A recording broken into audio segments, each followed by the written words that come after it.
सो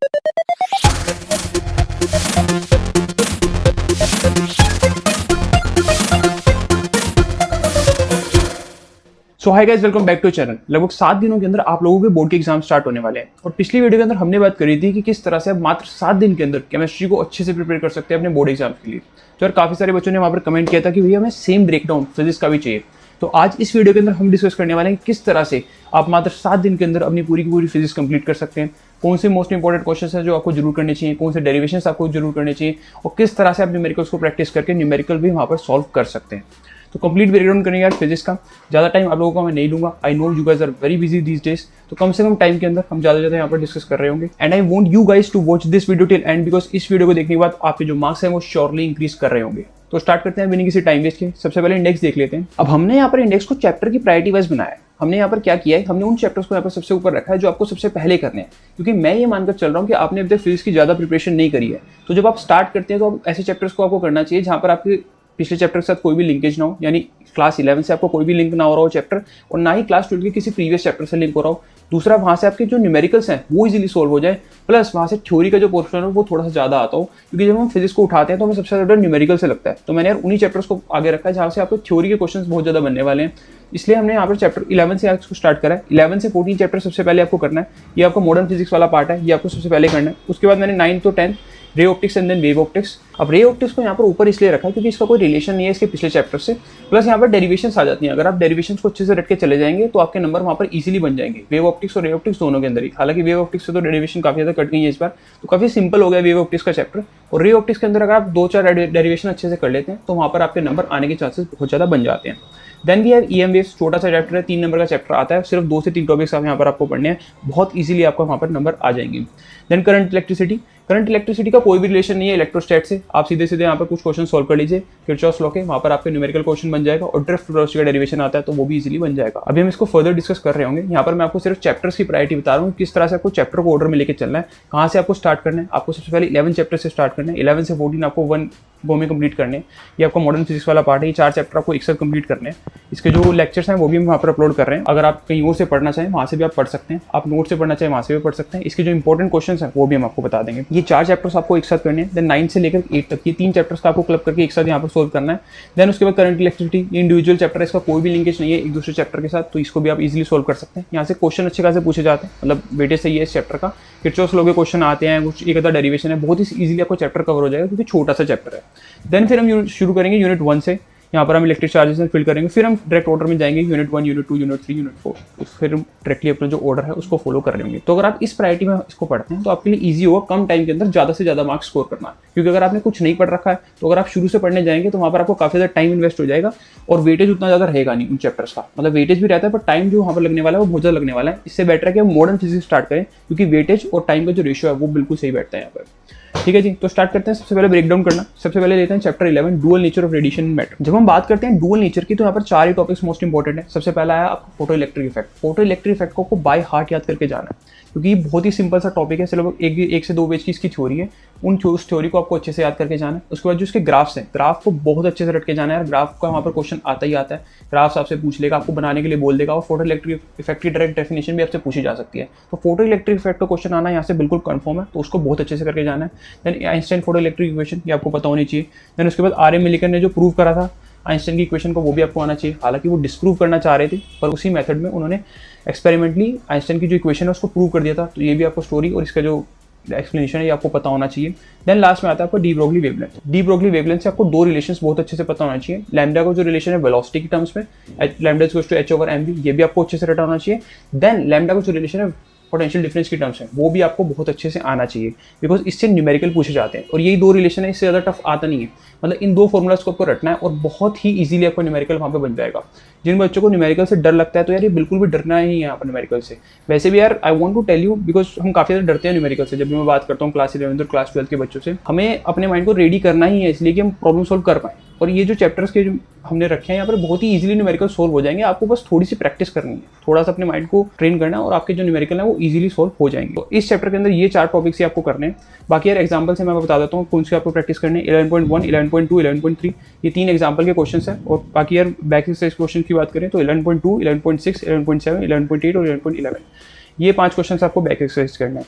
ये 7-8 क्वेश्चन आपको सोल्व कर लेने हैं। इन 4 टॉपिक्स को बहुत अच्छे से रीड कर लेना है। आपका ये चैप्टर बहुत अच्छे से हो जाएगा और यहाँ पर पूरे नंबर आपके आने वाले। अब मैं बता देना चाहता हूँ कि या तो आप इन चैप्टर्स को ऐसे कर सकते हो, इन टॉपिक्स को पढ़ सकते हो, या फिर हमारे चैनल पर ऑलरेडी इसके वन शॉट जो आ रहे हैं वहाँ से आप वन शॉट देख सकते हो, वहाँ से आपको नोट्स भी मिल जाएंगे। उसके बाद आप इन क्वेश्चन की प्रैक्टिस कर सकते हो। उन वन शॉट्स के अंदर सभी के सभी टॉपिक्स बहुत अच्छे से एक्सप्लेन भी करें और कंप्लीट भी वहाँ पर आपका पूरा चैप्टर हो जाएगा। लगभग 30 से 35 मिनट्स का आपका वन शॉट होगा, आप इजीली वहाँ से भी कवर कर सकते हो। अब बात करते हैं चैप्टर 12 की, दैट इज एटम्स। एटम्स के अंदर 5 मोस्ट इंपोर्टेंट टॉपिक्स आते हैं। सबसे पहले वो रदरफोर्ड मॉडल ऑफ एटम्स। यहाँ पर आपको कंक्लूजन अच्छे से रखने हैं। इसके 3 से 4 जो कंक्लूजन आए थे वो आपको अच्छे से रख लेने हैं। उसके बाद न्यूमेरिकल पूछ लिया जाता है, डिस्टेंस ऑफ क्लोजेस्ट अप्रोच। ये भी बहुत ही सिंपल सा यार टॉपिक है। मतलब इस चैप्टर के जो न्यूमेरिकल्स हैं यार वो आपसे होने ही चाहिए। बहुत ही सिंपल से न्यूमेरिकल्स आते हैं, कुछ भी ज़्यादा टफ पूछा नहीं जाता। तो ये वाला न्यूमेरिकल आपसे पूछा जाएगा, इसको आपको देख लेना। जरा से टॉपिक है, 2-4 लाइन्स का ये, इसको अच्छे से देख सकते हो। देन उसके बाद यहाँ पर एक बहुत इंपॉर्टेंट डेरिवेशन आती है, Bohr model of hydrogen atom. ये डेरिवेशन को आपको बहुत ही अच्छे से करके जाना है। इसके जो फॉर्मुलाज है वो भी रख के जाने हैं। RN, BN और EN के जो फॉर्मुलाज है वो भी आपको बहुत अच्छे से आने चाहिए। और इस डेरिवेशन का पूरा आपको मेथड भी अच्छे से आना चाहिए। लगभग 1 पेज की डेरिवेशन है। डेरिवेशन के लिए मैं आपको बता देना चाहता हूँ कि आपको एक नोटबुक बना लेनी है। उस नोटबुक के अंदर जितने भी सारे चैप्टर से डेरिवेशन है वो आपको करते चल जाने हैं। आप हमारी PDF के अंदर भी देख सकते हो, जहाँ पर भी डेरिवेशन आपसे पूछी जाएगी, हमने वहाँ पर डी मार्क कर दिया है। तो जिस भी टॉपिक क्या डी लिखा है आपको उसकी डेरिवेशन सोल्व करनी ही करनी है। मतलब उसकी डेरिवेशन की प्रैक्टिस करनी ही करनी है। जब तक डेरिवेशन आपकी हैंड की प्रैक्टिस नहीं होगी यार, वहाँ पर नहीं याद आएगा आपको किस तरह से था, कौन सा स्टेप आप भूल जाओगे। तो डेरिवेशन की बाय हैंड प्रैक्टिस होना बहुत ज़्यादा जरूरी है। तो नोटबुक बना के इसकी प्रैक्टिस आप कर सकते हो। देन अगला टॉपिक आता है length spectre of hydrogen atom and last में आता है limitations of both hydrogen atom model. तो ये 3-4 लिमिटेशंस हैं वो आपको याद कर लेनी है। एग्जाम्पल की बात करें तो यहाँ पर 12.3 आपको एग्जाम्पल प्रैक्टिस करना है और क्वेश्चन के अंदर 12.4, 12.5, 12.7, 12.8 और 12.9 ये 5 क्वेश्चन की आपको प्रैक्टिस करनी है। आपका ये चैप्टर भी अच्छे से हो जाएगा। बाकी वन शॉट आप देख सकते हो, वन शॉट में आपको नोट्स मिल जाएंगे, वहाँ से भी आप देख सकते हो। कोई कंपलसरी नहीं है, जहाँ से आप देखना चाहो वहाँ से आप कर सकते हो। उसके बाद आते हैं यूनिट 13 के ऊपर, दैट इज न्यूक्लियर। न्यूक्लियर के अंदर भी बहुत सिंपल से टॉपिक्स हैं और बहुत ही इजीली आप इसको सॉल्व कर पाओगे। जो न्यूमेरिकल्स आएंगे और जो डेरिवेशन वाला पार्ट है थोड़ा सा ही ज़्यादा हैवी नहीं है। सबसे पहले न्यूमेरिकल की बात करते हैं तो यहाँ पर आपको साइज ऑफ न्यूक्लियस से आपका न्यूमेरिकल पूछ लिया जाता है। बहुत ही सिंपल सा न्यूमेरिकल आता है और इजीली सॉल्व हो जाएगा। एक फॉर्मुला है, वहाँ से आपका न्यूमेरिकल बन जाएगा। डेरिवेशंस की बात करें तो मास डिफेक्ट का आपको पता होना चाहिए डिटेल में। इसका जो फॉर्मुला आएगा वो भी आपको पता होना चाहिए। इसकी जो डेफिनेशन होती है वो भी आपको पता होना चाहिए। उसके बाद बाइंडिंग एनर्जी कर्व, उसका जो एक्सप्लेनेशन है वो पूछ लिया जाता है, तो वो भी आपको अच्छे से आना चाहिए। बाकी यार Einstein mass energy equivalence equation और न्यूक्लियर फोर्स, ये भी आपको दोनों टॉपिक्स आने चाहिए। यहाँ पर इंपॉर्टेंट जो टॉपिक है वो फ्यूजन और फ्यूजन वाला रहने वाला है आपका, और दूसरा बाइंडिंग एनर्जी कर्व का। ये दोनों टॉपिक्स बहुत इंपॉर्टेंट है। फ्यूजन और फ्यूजन के अंदर आपको जो इक्वेशंस है दोनों की वो बहुत अच्छे से आनी चाहिए। आप उसको अच्छे से लिख पाओ, वहाँ पर डायरेक्टली पूछी जाती है। किसी सेट में फ्यूजन पूछ लेगा, किसी सेट में फ्यूजन भी पूछ सकते हैं। तो ये भी चीज़ आपको अच्छे से आनी चाहिए। कुछ क्वेश्चन से आपको यहाँ पर प्रैक्टिस करने पड़ेंगे। 13.3, 13.4 आपके एग्जाम्पल के जो क्वेश्चन है वो आप प्रैक्टिस करेंगे। और क्वेश्चन जो आप बैक एक्सरसाइज करने वाले हैं वो है 13.1, 13.2 और 13.5। ये 5 क्वेश्चन की आपको प्रैक्टिस करनी है। ऊपर वाले टॉपिक्स अच्छे से कर लेने हैं, वन शॉट देख लेना किसी का भी, और आपका काम हो जाएगा। देन आता है यूनिट 14 के ऊपर, दैट इज सेमीकंडक्टर। बहुत ही सिंपल सी यूनिट है और 7 नंबर की पूछी जाती है। ये लगभग मैं मानता हूँ कि यार फ्री के मार्क्स हैं, क्योंकि सिंपल आपको रट के जाना है। कोई फिजिक्स का यहाँ पर आपको न्यूमेरिकल सॉल्व नहीं करना, कोई ऐसा डेरिवेशन भी नहीं है। बहुत ईजिली आप इसमें यहाँ पर नंबर स्कोर कर सकते हैं। जरा सा आपको रटने वाला काम है। तो अगर आपने कोई भी चैप्टर पिछला नहीं पढ़ रखा, बहुत इजीली ये चैप्टर हो जाएगा। इसके इंपॉर्टेंट टॉपिक्स की बात कर लेते हैं। सबसे पहले आपको डिस्टिंग्विश करना आना चाहिए कंडक्टर, इंसुलेटर और सेमीकंडक्टर के बीच में on the basis of the energy band diagram. Energy band diagram आप सीखते हैं जब आप सेमीकंडक्टर की स्टडी करते हैं, तो वहाँ पर आपको इनके बीच में डिस्टिंग्विश करना आना चाहिए, किसके जो गैप है सबसे ज़्यादा है, किसके में कम है, किसके में सबसे ज़्यादा कम है। तो ये आप देख लोगे इजीली, छोटा सा टॉपिक है, कुछ भी नहीं है इसके अंदर। उसके बाद आता है इंट्रिंसिक और एक्सट्रिंसिक सेमीकंडक्टर। ये आपको पता होना चाहिए, सिंपल है। ये भी थ्योरी का क्वेश्चन आएगा आपका, 1 या 2 नंबर पूछ लिया जाएगा, नहीं तो बहुत ही बेसिक सी चीज़ है। उसके बाद पीएन जंक्शन डायोड को फॉर्मेशन करना आना चाहिए, फॉरवर्ड बायसिंग में भी और रिवर्स बायसिंग में भी। ये आपको बहुत ही ईजी सा है। उसके अंदर आपको ग्राफ का पता होना चाहिए। ग्राफ सबसे, ग्राफ का ही जब ध्यान रखना, ग्राफिक क्वेश्चन जरूर पूछता है बोर्ड्स के अंदर। जहाँ पे भी आपको ग्राफ्स मिले, ग्राफ को अच्छे से आपको करके जाना है। चाहे वो बाइंडिंग एनर्जी का ग्राफ हमने पीछे डिस्कस किया था, और चाहे बाइसिंग का ग्राफ हो, ग्राफ आपको बहुत अच्छे से करके जाना है। उसके बाद इस चैप्टर का जो मोस्ट इंपॉर्टेंट टॉपिक है वो है रेक्टिफायर। रेक्टिफायर के अंदर हाफ वेव भी और फुल वेव भी। किसी सेट के अंदर हाफ वेव आ जाएगा, किसी सेट के अंदर फुल वेव आ जाएगा। रेक्टिफायर को बहुत अच्छे से करके जाना है। इसकी पूरी की पूरी डेरिवेशन आपको अच्छे से आनी चाहिए। एग्जाम्पल्स की बात करें तो 3 एग्जाम्पल यहाँ पर आपको प्रैक्टिस करना है, 14.2, 14.3 और 14.4। बस 3 एग्जाम्पल के अंदर आपका काम हो जाएगा। बहुत ही सिंपल से चैप्टर है। रेक्टिफायर वाले पोर्शन को बिल्कुल भी नहीं छोड़ना, और इसकी जो ग्राफ्स हैं वो आपको आने चाहिए। कैरेक्टरिस्टिक ग्राफ्स जो होते हैं वो भी आपको बहुत अच्छे से आने चाहिए। Now let us come to the unit 9 और रे ऑप्टिक्स। ये सबसे ज़्यादा टफ लगता है यार बच्चों को। हालांकि इतना टफ है नहीं, थोड़ा सा बड़ा चैप्टर है तो हमें थोड़ा सा ज़्यादा टफ लगने लग जाता है, पर बहुत ही ईजी चैप्टर है। अगर आप इसको सिस्टमेटिकली पढ़ोगे तो बहुत ईजिली आपको ये समझ आएगा। आपको देखना है कौन कौन से डेरिवेशन यहाँ पर इंपॉर्टेंट है और कौन कौन से पोर्शन से आपसे न्यूमेरिकल पूछा जा सकता है। एक बात का ध्यान रखना है, जहाँ जहाँ से आपकी डेरिवेशंस आएंगे उन पोर्शन के तो न्यूमेरिकल बन भी सकते हैं, क्योंकि आपको पता रहेगा कि किस तरह का फॉर्मुला आपने डिराइव करा है और उसी फॉर्मुला से आपसे न्यूमेरिकल पूछ लिया जाएगा। तो डेरिवेशंस को समझ के करना है यार। डेरिवेशंस में वहाँ पर रट्टा नहीं मारना है कि आपने स्टेप बाय स्टेप रट्टा मार दिया। उसको समझ के करोगे तो वहाँ पर आपको न्यूमेरिकल सोल्व होने के पूरे चांसेस बन जाते हैं। रे ऑप्टिक्स के अंदर जो सबसे पहला टॉपिक आता है वो है टोटल इंटरनल रिफ्लेक्शन का। अब यहाँ पर ये आपको पता होना चाहिए कि टीआईआर होता क्या है, उसके बाद इसकी एप्लीकेशन से क्वेश्चन बन जाता है। एक आधो न्यूमेरिकल यहाँ पर इसकी एप्लीकेशन से बन जाएगा। टीआईआर डायरेक्टली तो कम पूछता है, पर इसकी एप्लीकेशन का एक आधो न्यूमेरिकल आपसे पूछ लिया जाता है। रिफ्लेक्शन एट स्फेरिकल सर्फेसेस, इसका डेरिवेशन आ जाता है, तो डेरिवेशन करना तो आपको आनी चाहिए। इस चैप्टर के अंदर डेरिवेशन बहुत ज़्यादा इंपॉर्टेंट है। इसके सारे के सारे डेरिवेशन पूछे जा सकते हैं, मतलब काफ़ी ज़्यादा चांसेस रहते हैं कि इसके एक या दो डेरिवेशन तो यहाँ पे पूछे ही जाएं। तो जितने भी डेरिवेशन है वो आपको बहुत अच्छे से करके जाना है। मैंने आपको जैसे पीछे बताया था कि कॉपी के अंदर लिख लेना है। बाय हैंड प्रैक्टिस होना इसकी बहुत ज़्यादा जरूरी है यार, ठीक है जी। लेंस मेकर फॉर्मुला, इसका भी डेरिवेशन बहुत ज़्यादा इंपॉर्टेंट है। देन रिफ्लेक्शन थ्रू प्रिज्म, इसका भी डेरिवेशन बहुत इंपॉर्टेंट है। Simple and compound microscope and telescope, ये ऑप्टिकल इंस्ट्रूमेंट वाला पार्ट है। माइक्रोस्कोप और टेलीस्कोप वाला ऊपर वाला पार्ट जो है रियोप्टिक्स का 4 पार्ट है वहाँ पर। अब इसमें भी कंपाउंड माइक्रोस्कोप इंपॉर्टेंट है। सिंपल वाला थोड़ा सा ज़्यादा सिंपल हो जाता है तो वो नहीं पूछता, कंपाउंड माइक्रोस्कोप से पूछा जा सकता है डेरिवेशन भी और क्वेश्चन भी। देन टेलीस्कोप का भी आपको डेरिवेशन अच्छे से आना चाहिए। कॉम्बिनेशन ऑफ थिन लेंसेज से आपका न्यूमेरिकल बन जाएगा, तो ये भी आपको टॉपिक अच्छे से करके जाना है। देन एक टॉपिक हमने यहाँ पर और मेंशन किया है, advantages of reflecting time telescope over refracting time telescope. इसका भी थ्योरेटिकल आंसर आपको अच्छे से आना चाहिए, ठीक है जी। क्वेश्चंस की प्रैक्टिस आपको यहाँ इस चैप्टर में करनी पड़ेगी अगर आपको यहाँ पर अच्छे से स्कोर लेकर के आना है। अगर यहाँ पर आपको उस चैप्टर के अंदर फुल स्कोर करना है तो क्वेश्चंस की प्रैक्टिस यहाँ पर आपको जरूर से करनी पड़ेगी। क्वेश्चंस को मिस बिल्कुल नहीं करना है। एग्जांपल्स की बात करें तो 9.3, 9.4, 9.6, 9.7, 9.8 ये 5 आपको एग्जांपल प्रैक्टिस करने हैं। उसके अलावा क्वेश्चंस यहाँ पर हमने काफ़ी सारे दिए हैं, काफ़ी सारे यार इसके अंदर लगभग 30-35 क्वेश्चंस थे, तो हमने काफ़ी कम कर दिए यहाँ पर। 9.1, 9.3, 9.5, 9.6, 9.10, 9.11, 9.16, 9.21, 9.22, 9.26, 9.30, 9.31 ये सभी के सभी क्वेश्चंस की आपको बहुत अच्छे से प्रैक्टिस करके जानी है। एक दो बार आप देख लोगे तो वैसे भी यार आपको समझ आ जाएगा। अगर आपने डेरिवेशन अच्छे से समझ ली तो क्वेश्चन भी आपसे इजीली सॉल्व हो जाएंगे। क्वेश्चन को यार फिजिक्स के जब भी क्वेश्चन करो तो उसको अच्छे से रीड करो। हम मिस रीड करते हैं क्वेश्चन को, अगर हम अच्छे से रीड नहीं करेंगे तो वो हमें टफ ही लगेगा। बट अगर हम उसको डेप्थ में जाकर के रीड करेंगे और हमने अगर डेरिवेशन को अच्छे से समझा होगा तो वो इजीली सॉल्व हो जाएगा। तो यार अच्छे से रीड करना, जिस भी चैप्टर का क्वेश्चन कर रहे हो, जिस भी न्यूमेरिकल को आप सोल्व कर रहे हो, अच्छे से रीड करो और याद करो कौन सी डेरिवेशन से वो बना है। आपका इजीली क्वेश्चन वो सॉल्व हो जाएगा। बोर्ड के अंदर इतने ज़्यादा टफ और ट्रिकी क्वेश्चंस नहीं पूछे जाते, तो आपके वो सॉल्व हो जाएंगे यार। बात करते हैं वेव ऑप्टिक्स की, तो वेव ऑप्टिक्स को यार इन्होंने बिल्कुल ही लाइट कर दिया। पहले काफी सारे डेरिवेशन ऐसे पूछे जाते थे, डिफ्रैक्शन वाला पार्ट था, पोलराइजेशन वाला पार्ट था, देन YDSC का डेरिवेशन पूछा जाता। अब इन्होंने इन सभी चीज़ों के जो डेरिवेशन है उनको हटा दिया है, तो बहुत ही सिंपल हो गया आपके लिए पार्ट। हाइगन्स प्रिंसिपल आपको पता होना चाहिए। उसके बाद proof of law of reflection and Snell's on the basis of wave theory. Wave theory के बेसिस पर आपका जो लॉ ऑफ रिफ्लेक्शन है और स्नेल्स लॉ दोनों को वेव थ्योरी के बेसिस पर प्रूव किया गया है। एक पेज का डेरिवेशन है, वो आपको अच्छे से आना चाहिए। डेरिवेशन भी है, थ्योरेटिकल पार्ट ही है वो आप देख सकते हो।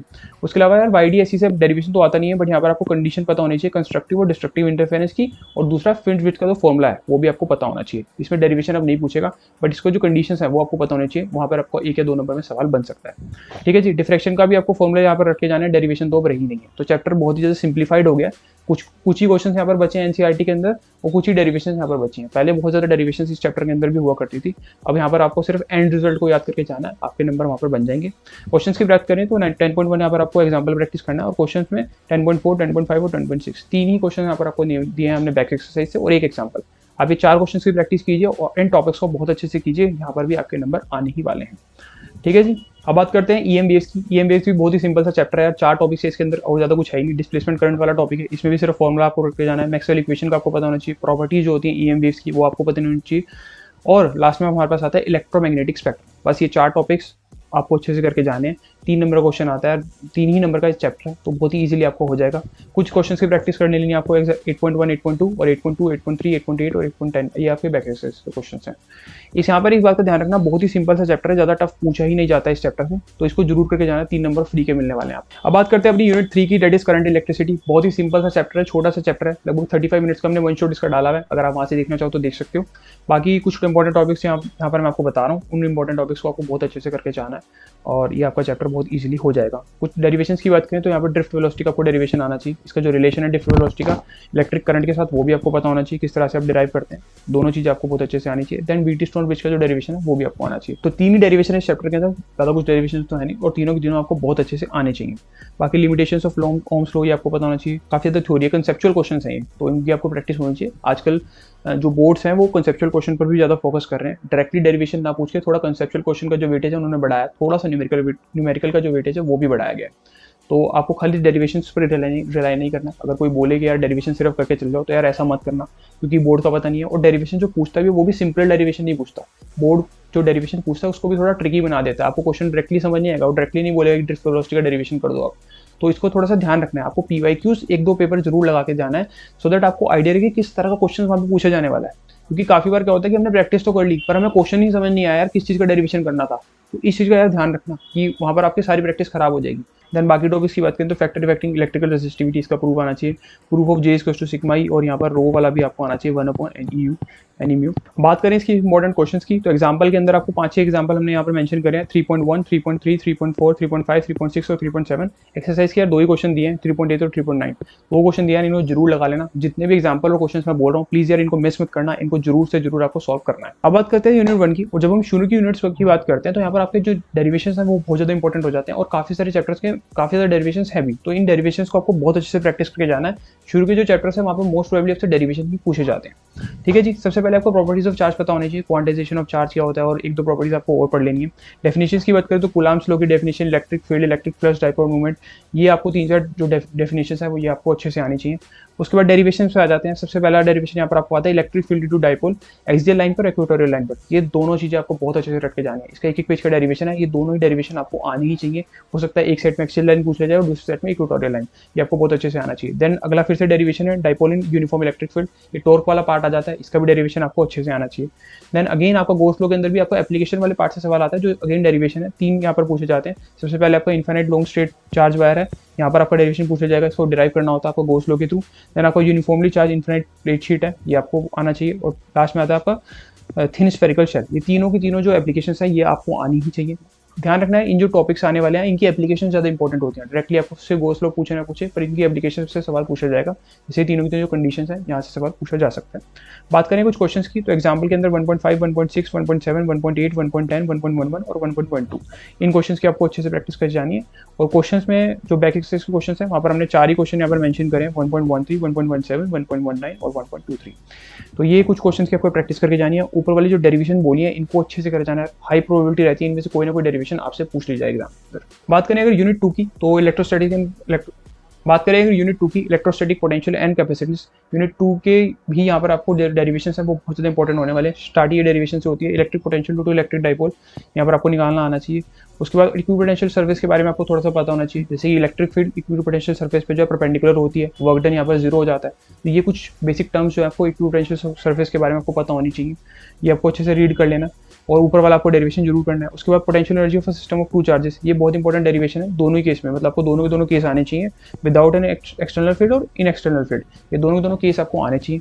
नेक्स्ट अगला फिर से डेरिवेशन है potential energy of system in uniform electric field, तो ये भी फिर से आपको डेरिवेशन अच्छे से करके जाना है। देन पैरेलल प्लेट कैपेसिटर, इसका भी डेरिवेशन है। यहाँ पर ये भी देखना है इफेक्ट ऑफ डाइलेक्ट्रिक क्या होता है, जो कैपेसिटेंस होता है उसके ऊपर क्या इफेक्ट होने वाला है आपके डाइलेक्ट्रिक का, तो ये भी चीज़ इंपॉर्टेंट है। उसके बाद कॉम्बिनेशन ऑफ कैपेसिटर से का न्यूमेरिकल पूछ लिया जाता है, पैरेलल में लगे होंगे सीरीज में लगे, वो आप देख सकते हो।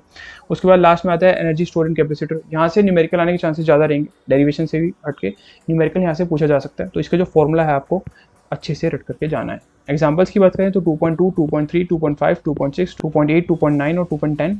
क्वेश्चन की बात करें जो बैक एक्सरसाइज के क्वेश्चन है, सिर्फ 3 बैक एक्सरसाइज के क्वेश्चन आपको सोल्व करे जाना है। ध्यान रहे पहली वैरायटी 16 एग्जांपल्स को देनी है, बहुत सारी चांसेस रहते हैं कि जो क्वेश्चन है 16 एग्जांपल से पूछ ले जाए, तो वो आपको अच्छे से करके जाने हैं। 3 क्वेश्चन ही हम यहाँ पर मेंशन करें, बाकी बैक एक्सरसाइज के 2.1, 2.5 और 2.11 तीनों के तीनों क्वेश्चन आपको देख लेने हैं। Now let us talk about the unit 4 that is moving charging and magnetism. ये पूरा का पूरा जो चैप्टर है वो डेरिवेशन से भरा हुआ है। जिस भी टॉपिक की आप स्टडी करेंगे उसका डेरिवेशन आपको बहुत अच्छे से आना चाहिए, उसको बिल्कुल भी मिस नहीं करना है, क्योंकि इस चैप्टर के डेरिवेशन आपसे काफी बार पूछ लिए जाते हैं। न्यूमेरिकल अगर आप इस चैप्टर से आएंगे तो वहाँ पर भी आपको इन डेरिवेशन के जो फॉर्मुला आप डिराइव करेंगे उसका यूज आने ही वाला है। तो यहाँ के जितने भी आप टॉपिक्स पढ़ेंगे उनका डेरिवेशन आपको बहुत अच्छे से आना चाहिए। वन शॉट इसका हमने ऑलरेडी अपलोड कर लिया है, वहाँ से आप जाकर के देख सकते हैं। सबसे पहले आता है बायो-सॉर्बेट लूप और इसका एप्लीकेशन से सवाल पूछा जाएगा। एप्लीकेशन क्या है, मैग्नेटिक फील्ड निकालना होता है आपको on the axis of circular current loop, तो ये फिर से यार इसका डेरिवेशन है वो आपको देखना पड़ेगा। नेक्स्ट क्वेश्चन हमारा यहाँ पर आता है मोशन इन मैग्नेटिक फील्ड। अब यहाँ पर एक बार वेलोसिटी जो है परपेंडिकुलर बोल देगा मैग्नेटिक फील्ड के, और एक बार बोलेगा इंक्लाइन एट सम एंगल। तो उसका जो पाथ होगा, जैसे इंक्लिनेशन जब होगा तो वहाँ पर हेलिकल पाथ आपका निकल के आने वाला है, अगर परपेंडिकुलर हो तो किस तरह का पाथ वहाँ पर निकल के आने वाला है, तो ये चीज़ आपको अच्छे से पता होनी चाहिए। पाथ का क्वेश्चन पूछा जाता है, ज़्यादा टफ नहीं है, बहुत ईजी सा क्वेश्चन है। थर्ड आता है आपका एम्पियर सर्किटल लॉ, इस यहाँ पर भी आपसे एप्लीकेशन पूछी जाएगी। एप्लीकेशन क्या है, इसकी मैग्नेटिक फील्ड जो सोलेनोइड आपको निकालना होगा, तो ये यहाँ पर फिर से एप्लीकेशन का सवाल आएगा। और थ्योरी में जनरली एक आधे क्वेश्चन एक आधे नंबर का ये पूछ सकता है कि डिफाइन एम्पियर सर्किटल लॉ, तो आपको ये पता होना चाहिए और इसकी एप्लीकेशन आपको अच्छे से पता होनी चाहिए। उसके बाद आता है force between 2 infinite long parallel wire, ये आपका न्यूमेरिकल का क्वेश्चन बनता है यहाँ से। यहाँ से न्यूमेरिकल आने के चांसेस रहते हैं। ऊपर वाले पोर्शन से जनरली डेरिवेशन पूछी जाती है और यहाँ से आपको न्यूमेरिकल आ सकता है। तो इसका एक आधा न्यूमेरिकल आपको जरूर प्रैक्टिस करके जाना है। हमने जितने भी न्यूमेरिकल वहाँ पर नीचे मेंशन करें, जितने भी क्वेश्चन हमने नीचे मेंशन करें, आप उनकी प्रैक्टिस करेंगे, आपके जितने भी न्यूमेरिकल्स हैं उनकी अच्छे से प्रैक्टिस हो जाएगी।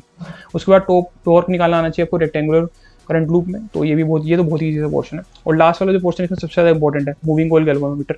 यहाँ पे अलग अलग तरह के क्वेश्चन बन सकते हैं। सबसे पहले तो मूविंग कॉइल गैल्वेनोमीटर की वर्किंग पूछ लेगा, उसके बाद इसके जो कन्वर्जन्स होते हैं वो पूछ सकते हैं। जैसे कि गैल्वेनोमीटर को आप जब एमीटर में कन्वर्ट करते हैं तो उसका क्या स्टेप बाय स्टेप आपका प्रोसेस रहता है, डेरिवेशन ही होगा एक तरीके का। उसके गैल्वेनोमीटर को जब आप वोल्टमीटर में कन्वर्ट करते हैं उसका क्या प्रोसेस रहता है।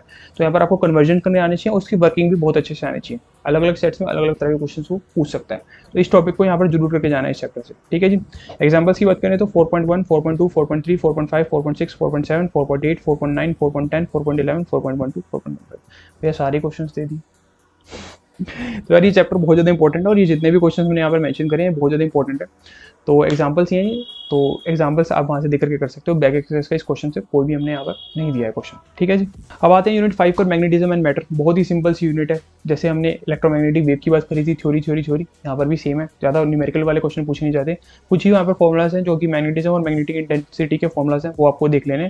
बाकी जो शुरू वाला पोर्शन है वो magnetic field to bar magnet axial line पर भी आपको पता होनी चाहिए और इक्वेटोरियल लाइन पर भी आपको पता होनी चाहिए। उसके बाद dipole in uniform magnetic field हमने यूनिट सेकंड में देखा था, जब हमने dipole in uniform electric field रखा था और यहाँ पर आपको मैग्नेटिक फील्ड के बीच में दिया है, तो यहाँ पर आपको टॉर्क निकालना आना चाहिए। एक बात का ध्यान रखना है, ये दोनों क्वेश्चन आ गए तो कंफ्यूज मत रहना कि कौन सा किस क्वेश्चन का था। ध्यान रखना, एक बार आप यूनिफॉर्म इलेक्ट्रिक फील्ड के अंदर रख रहे हो और दूसरी बार आप यहाँ पर यूनिफॉर्म मैग्नेटिक फील्ड के अंदर रख रहे हो, तो आपको ये भी क्लासीफाई करना आना चाहिए। उसके बाद लास्ट पोर्शन इसका बहुत इंपॉर्टेंट है, classification of dia, para and ferro. यहाँ से क्वेश्चन आएगा ही आएगा, या तो एमसीक्यू में पूछ लेगा या फिर 1 मार्क में पूछ लेगा, पर यहाँ से क्वेश्चन आने के चांसेस बहुत ज़्यादा रहते हैं। तो ये क्लासिफिकेशन आपको पता होना चाहिए डायमैग्नेटिक, पैरामैग्नेटिक और फेरोमैग्नेटिक मटेरियल के अंदर। उसके बाद एग्जांपल्स होते हैं 5.1, 5.4 और 5.5, 3 एग्जांपल्स हैं और बाकी कुछ क्वेश्चंस हैं 5.2, 5.5, 5.6 और 5.8। ये 4 बैक एक्सरसाइज के क्वेश्चंस हैं और 3 एग्जांपल्स हैं। हमने जितने कम से कम क्वेश्चंस हो सकते थे आपको, जिससे आपकी सारे के सारा रिवीजन हो जाए चैप्टर का, उतना तक कम देने की कोशिश करिए। और जितने हमने क्वेश्चंस दिए हैं उतने में आपको पूरे चैप्टर जो है रिवाइज हो जाएगा ऑलमोस्ट। जितने भी इंपॉर्टेंट क्वेश्चंस हैं वो भी आपको रिवाइज हो जाएंगे, ठीक है जी। बात करते हैं क्लास 12 के one of the most important chapter की, जिसका नाम है EMI, इलेक्ट्रोमैग्नेटिक इंडक्शन। ये केवल बोर्ड्स के लिए नहीं यार, जेईई मेंस जब बात करते हैं जेईई मेंस में भी बहुत ज़्यादा इंपॉर्टेंट टॉपिक ये पूछा जाता है। तो इस चैप्टर के अंदर मैं आपको कुछ क्वेश्चंस बताने वाला हूँ। सबसे पहले आपको फैराडेज के लॉ और लेंज लॉ आपको पता होना चाहिए, इनकी स्टेटमेंट्स क्या हैं और इनके जो एक्सपेरिमेंट्स थे वो किस तरह के थे। तो ये दोनों लॉज आपको बहुत अच्छे से पता होने चाहिए। इनके जो फॉर्मुलाज आते हैं वो भी आपको अच्छे से पता होने चाहिए, फैराडे लॉ और लेंज लॉ के। उसके बाद अगला टॉपिक आता है हमारे पास मोशनल EMF, तो ये भी आपको पता होना चाहिए। सिंपल सा है, थोड़ा सा एक पेज का है हार्डली। उसके बाद 2 टॉपिक्स यहाँ पर आ जाते हैं, सेल्फ इंडक्शन और म्यूचुअल इंडक्शन। हालांकि बोर्ड्स में इतना फोकस नहीं किया जाता म्यूचुअल इंडक्शन पे, बट स्टिल आपको दोनों टॉपिक्स का पता होना चाहिए। सेल्फ इंडक्शन के अंदर आपका सेल्फ इंडक्शन सोलेनोइड में निकाला जाता है। उसके बाद energy stored in inductor and solenoid, आपको एग्जांपल यहाँ पर 6.9 मेंशन है, ये आपको कर लेना है, आपको आइडिया लग जाएगा। म्यूचुअल इंडक्शन की बात करें तो यहाँ पर 2 केसेस आते हैं, या तो सोलेनोइड के 2 सोलेनोइड रखे हुए हैं या फिर यहाँ पर 2 कंसेंट्रिक सर्कुलर कॉइल रखी है। दोनों केसेस का आपको थोड़ा आइडिया होना चाहिए। इसका जो एग्जांपल है वो 6.8 आपको प्रैक्टिस कर लेना है, ऊपर वाले में 6.9 क्वेश्चन आपको वहाँ पर प्रैक्टिस करना है। इस चैप्टर का जो मोस्ट इंपॉर्टेंट टॉपिक यहाँ पर आता है AC जनरेटर। यहाँ से आपको प्रिंसिपल, वर्किंग और इंड्यूस्ड EMF का प्रूफ जो है पूछ लिया जाता है। ये बहुत इंपॉर्टेंट टॉपिक है, ये आपको अच्छे से करके जाना है। और यहाँ पर जो ऊपर वाले टॉपिक है इनकी डेफिनेशन और आपको थोड़ा सा आइडिया होना चाहिए, यहाँ से न्यूमेरिकल के क्वेश्चन भी बन जाते हैं। कुछ क्वेश्चन जो यहाँ पर आपको प्रैक्टिस करने हैं वो है 6.1, 6.2, 6.3, 6.5, 6.6 और 6.7। ये जो 7 क्वेश्चन है आपको एग्जाम्पल से प्रैक्टिस करने हैं। उसके अलावा जो क्वेश्चंस आपको बैक एक्सरसाइज करने हैं वो है 6.1, 6.3 और 6.4 और 6.5। ये 5 क्वेश्चंस आपको बैक एक्सरसाइज के करने हैं। तो क्वेश्चन हमने कम ही दिया है, बहुत ज़्यादा क्वेश्चंस नहीं है। आप 8-10 क्वेश्चन लगा लेंगे चैप्टर का, तो आपको चैप्टर का बहुत अच्छे से आइडिया हो जाएगा। आप कॉन्फिडेंट हो जाएंगे जब वहाँ पर आप पेपर में सॉल्व कर रहे होंगे। बाकी अगर आपको PYQs जरूर देखने हैं, 1 या 2 साल के देख लेना, सो दैट आपको डेरिवेशन का आइडिया लग जाए किस तरह से डेरिवेशन पूछी जा रही है। सिर्फ डेरिवेशन डायरेक्टली करके चल जाओगे ना तो यार वहाँ पर बनेगी नहीं, वहाँ पर आप कंफ्यूज हो जाओगे यार कौन सी डेरिवेशन यहाँ पे पूछी गई, किस तरह क्वेश्चन वहाँ पर आया। तो आपको आइडिया होना चाहिए किस तरह से वो डेरिवेशन को पूछता है, क्या वो वे रखता है अपने डेरिवेशन को पूछने का। तो इस चीज़ का आपको पता होना चाहिए। अभी बात करते हैं अपने लिस्ट के लास्ट चैप्टर की, जो है अल्टरनेटिंग करंट। अल्टरनेटिंग करंट के अंदर वैसे तो जो ऑब्वियस क्वेश्चन रहता है वो LCR सर्किट का रहता है, बहुत ही इंपॉर्टेंट पोर्शन है। सीरीज LCR सर्किट का जो क्वेश्चन है वो बहुत ज़्यादा इंपॉर्टेंट रहता है। और यहाँ पर रेजोनेंस की जो कंडीशन रहती है ω/L = 1/ωc, ये भी बहुत ज़्यादा इंपॉर्टेंट है। तो LCR सर्किट वाले क्वेश्चन को तो आपको बहुत ही अच्छे से करके जाना है। उसके अलावा RMS वैल्यू ऑफ करंट, यहाँ पर आपको डेरिवेशन है average power in alternating current, ये भी आपको करके जाना है। तो पहली प्रायोरिटी यहाँ पर आपको LCR सर्किट को देनी है। उसके बाद आपको दूसरी प्रायोरिटी में यहाँ पर ट्रांसफॉर्मर करना है। ट्रांसफॉर्मर अगर आप कर लेंगे उसके बाद यहाँ पर आपको बचे हुए 2 टॉपिक्स को करना है। तो ये हमने बात करी अल्टरनेटिव करंट के मोस्ट इंपॉर्टेंट टॉपिक्स की। एग्जांपल्स की बात कर लेते हैं जो आपको जरूर करने हैं। 7.1, 7.3, 7.4, 7.5, 7.6, 7.7, 7.8 और 7.9। बाकी जो बैक एक्सरसाइज के क्वेश्चन है वो है 7.8। तो ये क्वेश्चंस आपको अल्टरनेटिंग करंट की प्रैक्टिस करने हैं। So that's all about the physics. अब यहाँ पर हमने जो चैप्टर के टॉपिक्स हैं उनको कम नहीं करा यार। चैप्टर के टॉपिक्स हमने जनरली ज़्यादा से ज़्यादा रखे हैं, बट क्वेश्चंस हमने यहाँ पर आपके लिए बहुत ज़्यादा कम कर दिए हैं। हमने बहुत इंपॉर्टेंट क्वेश्चन यहाँ पर मेंशन करे हैं जो आपको जरूर प्रैक्टिस करनी चाहिए बोर्ड एग्जाम से पहले, सो दैट आपका जो चैप्टर के अंदर एक तो कॉन्फिडेंस भी बिल्ड होगा, दूसरा वहाँ पर न्यूमेरिकल सोल्व कर पाओगे, डेरिवेशन का आपको आइडिया लगेगा किस तरह का डेरिवेशन पूछा जाने वाला है। तो अगर आपको कोई इसके अलावा कोई भी डाउट है तो आप कमेंट सेक्शन के अंदर डाल सकते हो। किसी और तरह की वीडियो अगर आपको बोर्ड के एग्जाम से पहले चाहिए तो आप बिल्कुल बता देना। कोई टॉपिक आप चाहते हो समझना केमिस्ट्री के अंदर, फिजिक्स के अंदर, कोई भी अगर आपको डाउट है तो आप कमेंट सेक्शन के अंदर डाल सकते हो। बाकी मैं कहना चाहता हूँ कि लास्ट 10 डेज रह गए हैं, ये 10 डेज आपको जरूर याद रहने वाले हैं। तो यहाँ पैनिक नहीं करना बिल्कुल भी, यहाँ पर आपको शांत रखना है अपने आप को और ज़्यादा मोटिवेशन की तरफ नहीं भागना है, एक्शन करना है। अब आपको स्टेप बाय स्टेप काम खत्म करना है, मतलब एक एक चैप्टर करके आपको काम खत्म करना है। यहाँ पर आप यूट्यूब की बहुत ज़्यादा वीडियोस पे ध्यान नहीं देना, आपको एक एक चैप्टर को उठाना है और उसको सोल्व करते चले। ठीक है जी, that's all for today, thank you so much. This was Akshit Ojha signing of.